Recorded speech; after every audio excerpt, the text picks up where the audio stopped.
மனைவிக்கு எப்போதும் ஆதரவாக பேசும் மகன். ஆணையர நிலை கண்ணாடியில் சரஸ்வதி தன்னையே பார்த்து கொண்டிருந்தாள். வயது 80 நெருங்கிக் கொண்டிருந்தது. அதிகம் பழுத்த மாம்பழம் போல் முகமெல்லாம் தசைகள் சுருங்கி காணப்பட்டன. தலைமுடி முழுவதும் வெளுத்து விட்டிருந்தது. கழுத்து நரம்புகள் தூக்கி புடைத்து கொண்டிருந்தன. சரஸ்வதி நல்லா எலுமிச்சம்பழ நிற ஆனதால் கழுத்தில் ஓடும் நரம்புகள் பச்சையாக பளீரென்று தெரிந்தன. தேகம் மிக ஒடுங்கி காணப்பட்டது. முதுகில் கூட கொஞ்சம் கூன் விழுந்திருந்தது. நடக்கும்போதே மெதுவாக வளைந்துதான் நடக்கிறாள். அது அவளுக்கே நன்றாக தெரிந்தது. கைகளை லேசாக தடவி பார்த்தாள். காய்ந்த மூங்கில் போ மிக வறட்சியாக இருந்தது. இன்னும் ஏன் கடவுள் என்னை அழைத்து கொள்ளவில்லை? நல்லவர்களுக்கு தான் சீக்கிரம் உலக வாழ்க்கையிலிருந்து விடுதலை என்பார்கள். ஒருவேளை தான் நல்லவள் இல்லையோ, அல்லது கடவுள் ஒருவேளை என் எக்ஸ்பைரி தேதியை மறந்து விட்டாரோ? தனக்குள் சிரித்து கொண்டே தன் படுக்கறையை விட்டு ஹாலுக்கு வந்தாள். பெசன்ட் நகர் கடற்காற்று பிரித்து உதறியது. Housing board apartment single bedroom apartment தான். ஆரம்ப காலத்தில் கட்டப்பட்டது. அதனால் ரூம், ஹால், சமையலறை எல்லாமே கொஞ்சம் பெரியதாக இருந்தன. முதல் முறையாக செல்கிரேட் கற்களால் கட்டப்பட்ட கட்டிடம். செங்கல் போல் கட்டிடம் பலமாக இருக்காது என்று எண்ணி யாரும் வாங்கவில்லை. அப்ளை செய்து முதல் டெபாசிட் கட்டிய உடனே இவர்களுக்கு கிடைத்துவிட்டது. 40 வருடங்களுக்கு முன் டி நகர், மயிலாப்பூர், திருவல்லிக்கேணி, அடையார் மாதிரி இடங்கள்தான் சென்னையை சேர்ந்தது போல தெரியும். பெசன்ட் நகர் போல் சென்னையை விட்டு கொஞ்சம் தூரத்தில் இருக்கும் ஏரியாக்களுக்கு பஸ் வசதியே இருக்காது. சுனாமி வருவதற்கு முன்பாகவே கட்டப்பட்டதாகையால் இவர்கள் அப்பார்ட்மெண்ட் கடலுக்கு வெகு அருகில் இருக்கும். கிரவுண்ட் ஃபுல் முதல் மாடி என்று 2 அடுக்குகள் தான். இதை வாங்கும்போது இவர்களின் ஒரே மகன் ராமச்சந்திரன் அமெரிக்காவில் எம்எஸ் படித்து கொண்டிருந்தான். ரொம்பவும் கெட்டிக்காரன். ஸ்காலர்ஷிப்லேயே படித்து கொண்டிருந்தான். சரஸ்வதியும் கணவர் ரங்கராஜனும் ரயில்வே ஊழியர்கள். சரஸ்வதி ரயில்வே நிர்வாக அலுவலகத்தில் முக்கியமான பிரிவில் கண்காணிப்பாள். கணவர் எக்ஸ்பிரஸ் ரயில் டிரைவர். நல்ல சம்பளம். சரஸ்வதியை விட ரங்கராஜனுக்கு சம்பளம் அதிகம். இருவருக்குமே அனாவசிய செலவு செய்ய மனம் வராது. இந்த அப்பார்ட்மெண்ட் வாங்கும்போது சுலோபமான மாதத்தவணையில் தானே வீடு வாங்குகிறோம். 2 பெட்ரூம் அப்பார்ட்மெண்ட்டே வாங்கலாம் சரஸ்வதி என்றார் ரங்கராஜா. வேண்டாங்க, இதுவே கடலுக்கு மிக அருகில் இருக்கிறது. பௌர்ணமியிலும் அமாவாசை இரவிலும் அடிக்கடி அலைகளின் ஓசை இரவில் கொஞ்சம் பயத்தை கொடுக்கிறது. நீங்கள் ஒரு வாரம் போல் கேம்ப் போகும்போது ரொம்ப பயமாக இருக்கிறது. அதுவும் இல்லாமல் உப்பு காட்டினால் ஜன்னல் கம்பிகள், பீரோ எல்லாம் துருப்பிடித்துவிடும். வருஷம் பெயிண்ட் அடிக்க வேண்டும். மெயின்டெனன்ஸை நிறைய ஆகும் என்கிறார்கள். அதுவும் இல்லாமல் நானும் காலையில் வீட்டை விட்டு போனால் திரும்ப இரவு மணி 7 ஆகி விடுகிறது. அதுவும் இல்லாமல் என்று நிறுத்தினார் சரஸ்வதி. அதுவும் இல்லாமல் ராமச்சந்திரன் படிப்பு முடிந்தும் எப்படி அமெரிக்காவிலே வேலை வாங்கி விடுவான். வேலை கிடைத்ததும் அங்கே அழைத்துக் கொள்வதாக கூறியிருக்கிறானே, அதற்கு இங்கேயே பெரிய வீடு. கையில் இருக்கும் பணத்தை பேங்க்ல போட்டால் வட்டியாவது வரும் என்றாள் சரஸ்வதி. ரங்கராஜன் கேலியாக சிரித்தார். ஏன் சிரிக்கிறீங்க? ஒன்றும் இல்லை. அது எப்படி இந்த காலத்து பெண்கள் உங்களை எந்தெந்த வழிகளில் சந்தோஷமாக வைத்துக்கொள்ளலாம் என்று 24 நேரமும் யோசித்து கொண்டிருக்கும் கணவர்களை விட பிள்ளைகளை அதிக நம்புகிறீர்கள். ஆச்சரியந்தான் என்றார். சரஸ்வதிக்கு அவர் கூறுவது அபத்தமாக தெரிந்தது. நம் வயிற்றில் பிறந்த பிள்ளைகளை நம்பாமல் எப்படி இருக்க முடியும் என்று நினைத்தாள். பெரிய அந்தஸ்தில் இருந்தவர்களும் பதவியில் இருந்தவர்களும் ராமச்சந்திரனுக்கு பெண் கொடுக்க முன் வந்தனர். ரொம்ப பெரிய இடத்திலேயோ பெரிய பதவியில் உள்ளவர்கள் பெண்ணையோ எடுத்தால் நம்மை மதிக்க மாட்டாள் என்று சரஸ்வதியும் கணவரும் முடிவு செய்தனர். அதனால் நல்ல நடுத்தர குடும்பத்தில் கம்ப்யூட்டர் இன்ஜினியரிங் படித்த பெண்ணை திருமணம் செய்து வைத்தார்கள். பார்த்தாலே மயங்கி விழ செய்யும் அழகி. 2 சகோதரிகள், ஒரே ஒரு அண்ணா. இதுதான் ரத்னாவின். அதுதான் அவர்களின் மருமகள் பெயர். குடும்பம். மற்றவர்கள் மயங்குறாரோ என்னவோ, ராமச்சந்திரன் மயங்கிவிட்டான். விழுந்தும் விட்டான். திருமணம் முடிந்து 1 வருடம் கழித்து ரங்கராஜன் தம்பதிகள் தங்கள் இலாக்காவின் அனுமதியுடன் 2 மாத விடுப்பில் மகனுடன் இருக்கலாம் என்று போனார்கள். அந்த நேரத்தில் ரத்னா எங்கோ வேலைக்கு போகவில்லை. மாமனாரும் மாமியாரும் வந்திருப்பதாக நினைக்கவில்லை. இவர்களை மதிப்பதாக தெரியவில்லை. காலையில் 9 மணிக்கு தான் படுக்கையிலிருந்து எழுந்திருப்பாள். பிறகு குளித்து உடை மாற்றிக்கொண்டு வருவதற்குள் மணி 10 ஆகிவிடும். இதற்குள் சரஸ்வதியை காலை டிஃபன், மதிய சாப்பாடு எல்லாம் தயார் செய்து விடுவாள். ரத்னா சாப்பிட்டு விட்டு தன் அறையில் போய் உட்கார்ந்து லேப்டாப்பில் ஏதோ பார்த்து கொண்டிருப்பாள். ரங்கராஜன் ஒரு நாள் பொறுக்க முடியாமல், ரத்னா எதிரிலேயே, ராமச்சந்திரா தினம் உங்க அம்மாவே சமைக்க செய்கிறாளே, ஏன் ரத்னாவுக்கு சமைக்க தெரியாதா? தெரியாது என்றாலும் உங்க அம்மாவோட கூட இருந்து பேசி சிரித்து கொண்டு சமையலும் கற்றுக்கொள்ளலாமே. நாங்கள் வருவதற்கு முன் என்ன செய்தீர்கள்? நாங்கள் போன பிறகு என்ன செய்வீர்கள் என்றார். அப்பா, ரத்னா அவங்க வீட்டில் கடைக்குட்டி, அதனால் அவளுக்கு சமைக்க தெரியாது. நீங்கள் வருவதற்கு முன் நானே சமைத்து விடுவேன். இது எங்க பிரச்சனை மாமா. இதில் நீங்கள் ஏன் தலையிடுறீங்க என்றாள் ரத்னா வெடுக்கென்று. மகன் வாயே திறக்கவில்லை. அதற்கு மேல் ரங்கராஜன் ஒன்றும் பேசவில்லை. சரஸ்வதி ஏதோ சொல்வதற்கு வாயை திறந்தாள். அவளையும் அடக்கிவிட்டார். ஃப்ளைட் டிக்கெட்டை 1 மாதம் முன்னே மாற்றிக்கொண்டு மனைவியோடு சென்னைக்கு திரும்பிவிட்டார். யாரிடமும் பிள்ளை பற்றியோ மருமகள் பற்றியோ ஒன்றும் சொல்லவில்லை. அந்த நாட்டு சீததூசணம் ஒத்து வராததால் திரும்பி வந்துவிட்டார் என்று கூறி அமைதியாகிவிட்டார். மதியார் வீட்டுப்படியே பெற்ற மகனே ஆனாலும் மிதிக்கக்கூடாது சரஸ்வதி என்றார் ரங்கராஜன் மனைவியிடம். ஒரு நாள் அமெரிக்காவிலிருந்து ஃபோன். ராமச்சந்திரன் தான். ரங்கராஜன் ஸ்பீக்கரை ஆன் செய்து சரஸ்வதி பேச சொல்லிவிட்டு பால்கனியில் போய் உட்கார்ந்து கொண்டார். சரஸ்வதி ஃபோனில், உன் அப்பாவிடம் ரத்னா மரியாதை இல்லாமல் பேசினது தவறு என்றால் அவள் ஒன்று தப்பாக சொல்லவில்லையேம்மா. எங்கள் பிரச்சனையை நீங்கள் ஏன் தலையிடுறீங்க என்று தானே கேட்டாள். நான் உங்கள் பிள்ளையாகவே இருந்தாலும் ஒரு கோட்டை தாண்டி நீங்கள் வந்தா எங்கள் திருமண வாழ்க்கை தான் பாதிக்கும், புரிந்து கொள்ளுங்கள் என்று சொல்லி ஃபோனை பட்டன்னு வைத்து விட்டான். ரங்கராஜன் எழுந்து வந்து சரஸ்வதியை பார்த்தாள். அவள் முகம் கோபத்தினாலும் அவமானத்தினாலும் சிவந்திருந்தது. எல்லாவற்றையும் கேட்டுக்கொண்டிருந்த ரங்கராஜன் அன்றைய தொலைபேசி அலுவலகத்தில் தொடர்பை துண்டிக்கும்படி கேட்டுக்கொண்டார். ஆளுக்கு விலை உயர்ந்த செல்போனை வாங்கி வந்துவிட்டார். சரஸ்வதி, இதற்கெல்லாம் கவலைப்படாத, காலம் மாறிவிட்டது. வயதானால் நாம் அவர்கள்தான் சார்ந்து வாழ வேண்டும் என்று நினைக்காத. நாம் இருப்பது நம்மை வளர்த்த பூமி. வயிற்றில் பிறந்த புள்ளை மட்டும்தான் உறவென்று நினைக்காத. நாம் யாரிடம் அன்பு காட்டுகிறோமோ அவர்கள் எல்லாம் நம் உறவினர்கள் தான் என்று ஆறுதல் கூறினாள். அலுவலக நேரம் தவிர மற்ற நேரங்களில் அவளுடனே தன் பொழுதை கழித்தாள். சேமிப்பிலிருந்து வரும் வட்டியுடன் இருவர் சம்பளம் சேர்ந்து தலைக்கு மேல் வெள்ளம் என்று சொல்வது போல் நிறைய பணம் சேர்ந்தது. ரயில்வே பாஸில் இந்தியா எங்கும் பயணம் செய்தனர். ரங்கராஜன் ரிட்டையர் ஆனார். நிறைய வருடங்கள் சர்வீஸ் செய்ததால் பென்ஷன், கிராஜுவிட்டி, பிஎஃப் எல்லாம் நிறையவே கிடைத்தன.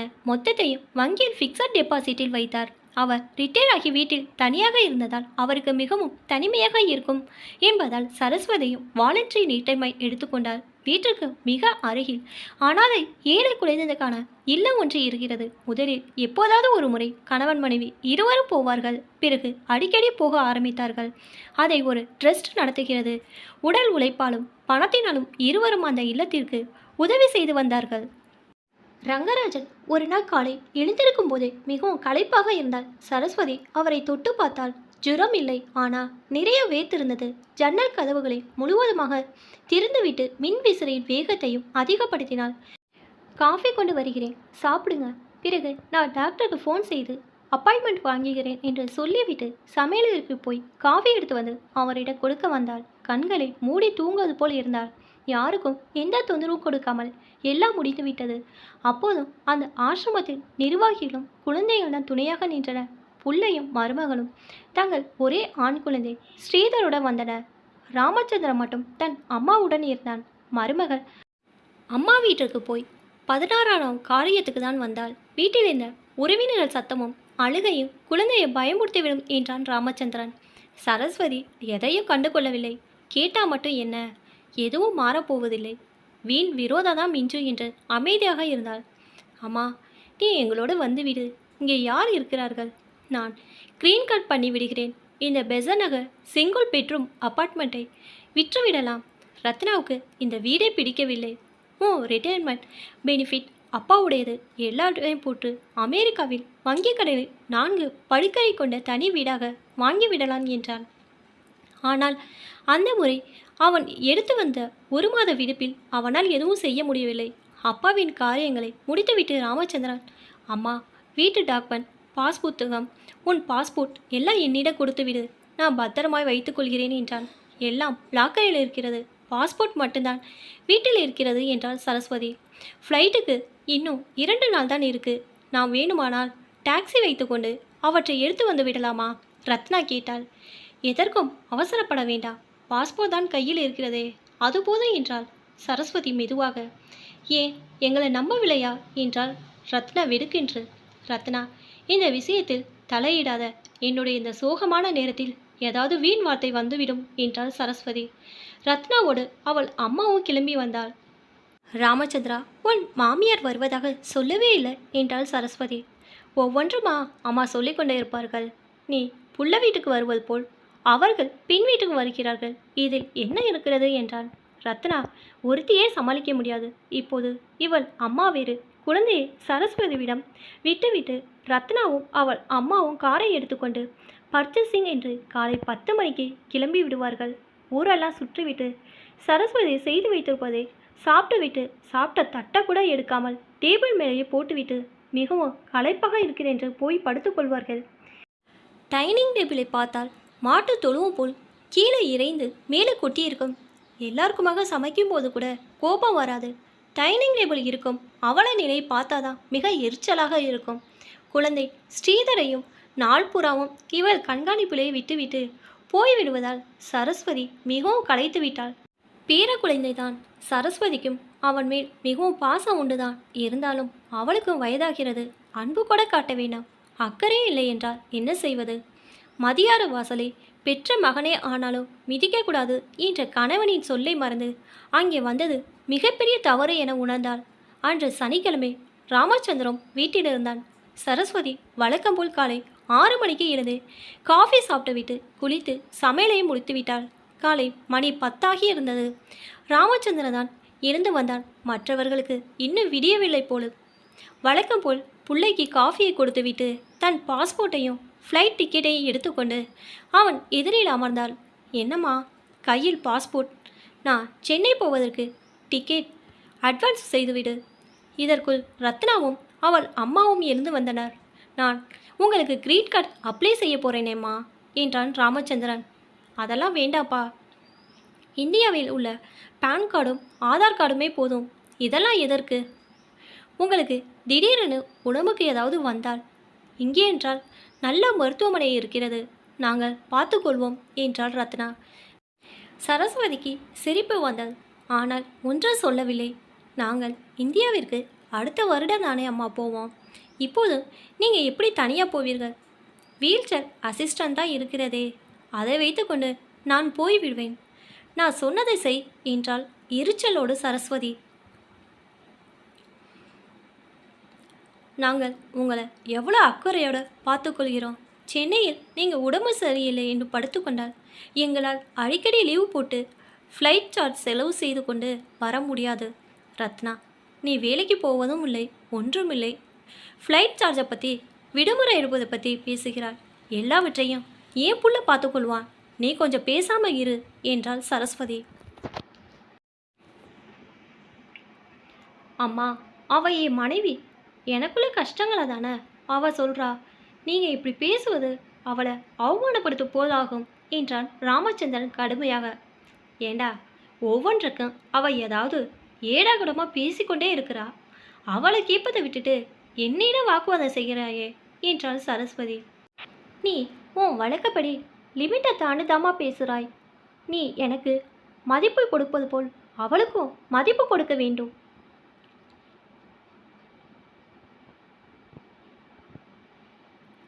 லக்ஷ்மணன் ராமாயண கதையில் போட்ட கோடு போல் அவரவருக்கு ஒரு கோடு போட்டுக்கொண்டால் எல்லை மீறி பேச மாட்டீர்கள் என்றான் கடுமையாக. சரஸ்வதிக்கு கோபத்தில் முகம் சிவந்து விட்டது. எப்படி அசிங்கப்படுத்துகிறான். அவமானத்தில் வார்த்தையே வரவில்லை. என் டிக்கெட்டை முதலில் எவ்வளோ சீக்கிரம் அட்வான்ஸ் செய்ய முடியுமோ அவ்வளோ சீக்கிரம் செய் என்று சொல்லிவிட்டு உள்ளே போய்விட்டான். அடுத்த வாரமே ஒரு நாள் விமானத்தில் காலிட கிடைத்து கிளம்பிவிட்டான். 2 வருட கழித்து குழந்தை ஸ்ரீதருக்கு மொட்டை எடுத்து காது குத்து திருப்பதிக்கு போக வேண்டும் என்று வந்தவர்கள் சென்னை வந்தார்கள். நேரா மாமியார் வீட்டுக்கு தான் போய் இறங்கினான் ராமச்சந்திரன். சரஸ்வதியிடம் ஃபோனில் பேசிவிட்டு 2 நாள் கழித்து தான் வீட்டுக்கு வந்தான். அம்மா, நான் பெரிய வீடாக வாங்கிவிட்டேன். அதற்கு மாதத்தவணை மிக அதிகமாக வருகிறது.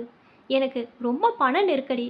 அதனால் உன் வங்கி ஃபிக்ஸட் டெபாசிட்டை முறித்து அந்த பணத்தை கொடுத்தால் பாதி கடன் கழித்துவிட்டு மீதி தவணையை கட்ட வசதியாக இருக்கும் என்றான். நீ சம்பாதித்ததை இதுவரை எங்களிடம் ஏதாவது கொடுத்திருக்கிறாயா? உன் அப்பா தான் வாங்கியிருக்கிறாரா? இல்லை, அதுக்கும் இதற்கும் என்ன சம்பந்தம்? மகனே, நாங்கள் உன்னை படிக்க வச்சு நல்ல முறையில் வளர்த்து விட்டோம். நீங்கள் தான் சம்பாதித்து பெற்றோரை காப்பாற்ற வேணும். பெற்றோர்கள் சேமிப்பில் வயதான காலத்தில் பிள்ளைகள் கேட்பது அநாகரிகம். இது என்ன அநாகரிகம்? பெற்றோர் சேமிப்பெல்லாம் பிள்ளைகளுக்கு தானே. உங்களுக்கு வீடு இருக்கிறது, உங்கள் பென்ஷன், அப்பாவே ஃபேமிலி பென்ஷன், இரண்டுமே உங்களுக்கு வெல்லம். நீ எங்களுக்கு கோடு போட்டாய் அல்லவா, லக்ஷ்மணன் கோடு. அதை தாண்டி என்னை வரக்கூடாது என்றாய். அதே மாதிரி தான் உங்கள் அப்பா உயிர் எழுதி அதை பதிவு செய்து உனக்கு ஒரு லக்ஷ்மணன் கோட் போட்டிருக்கார்.